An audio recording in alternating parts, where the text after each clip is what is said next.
To be honest, even though it's not the first time that this happens, and of course we have seen backlash with the NBA, even Mercedes-Benz had to apologize after quoting the Dalai Lama.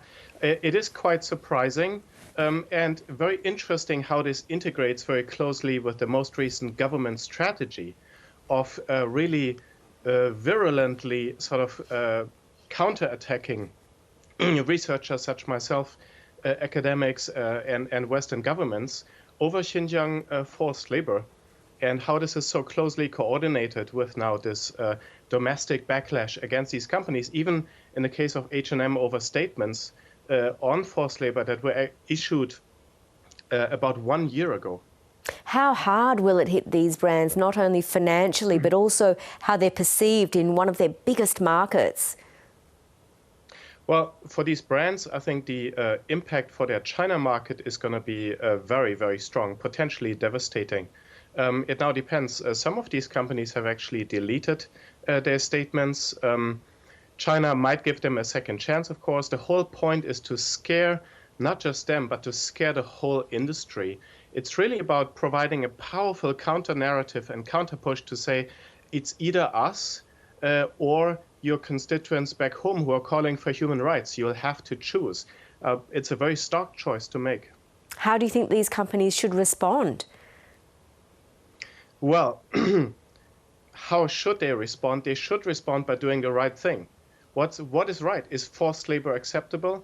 Is the police state and the brutal internment campaign and the sterilization of women in Xinjiang acceptable? I think brands have to make a moral choice here.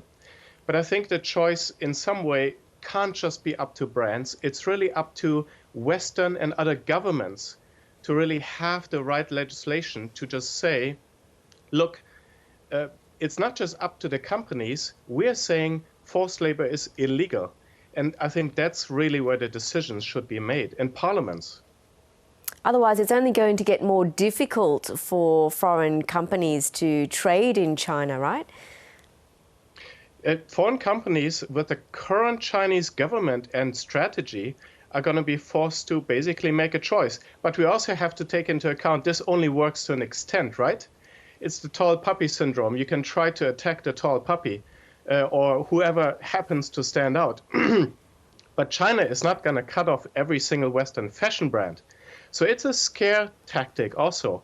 If Western fashion brands or major international fashion brands unite and kind of do this together, it's going to get harder for China to just try to throw them all out because their domestic consumers are not going to accept it either.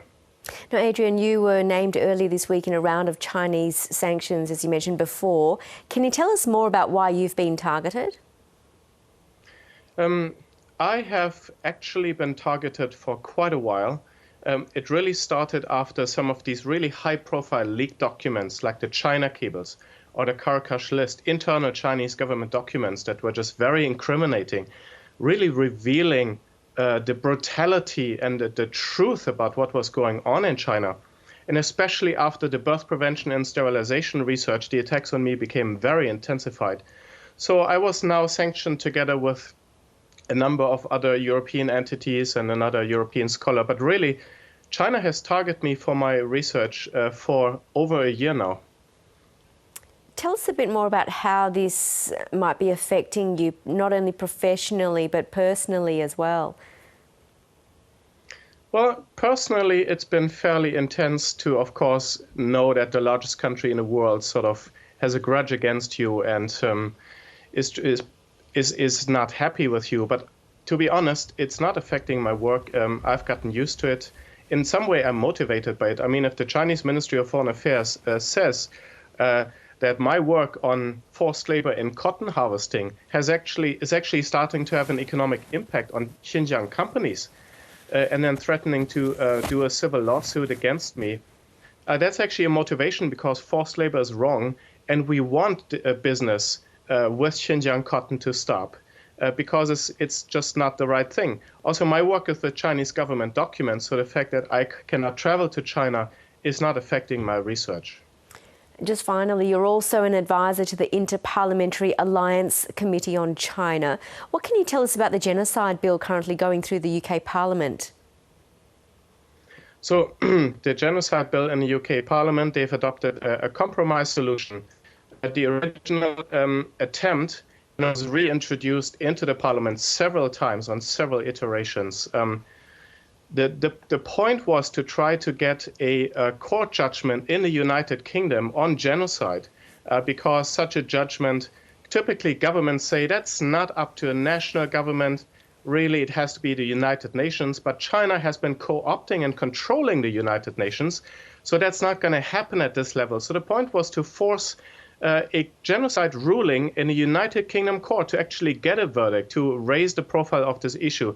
And the British government was able to interfere with that and come up with a compromise solution, which is below that. So it's in some ways disappointing.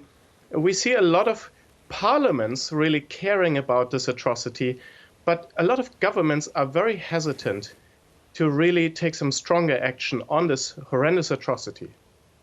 Adrian Zenz, thank you so much for your time. We really appreciate talking to you. My pleasure.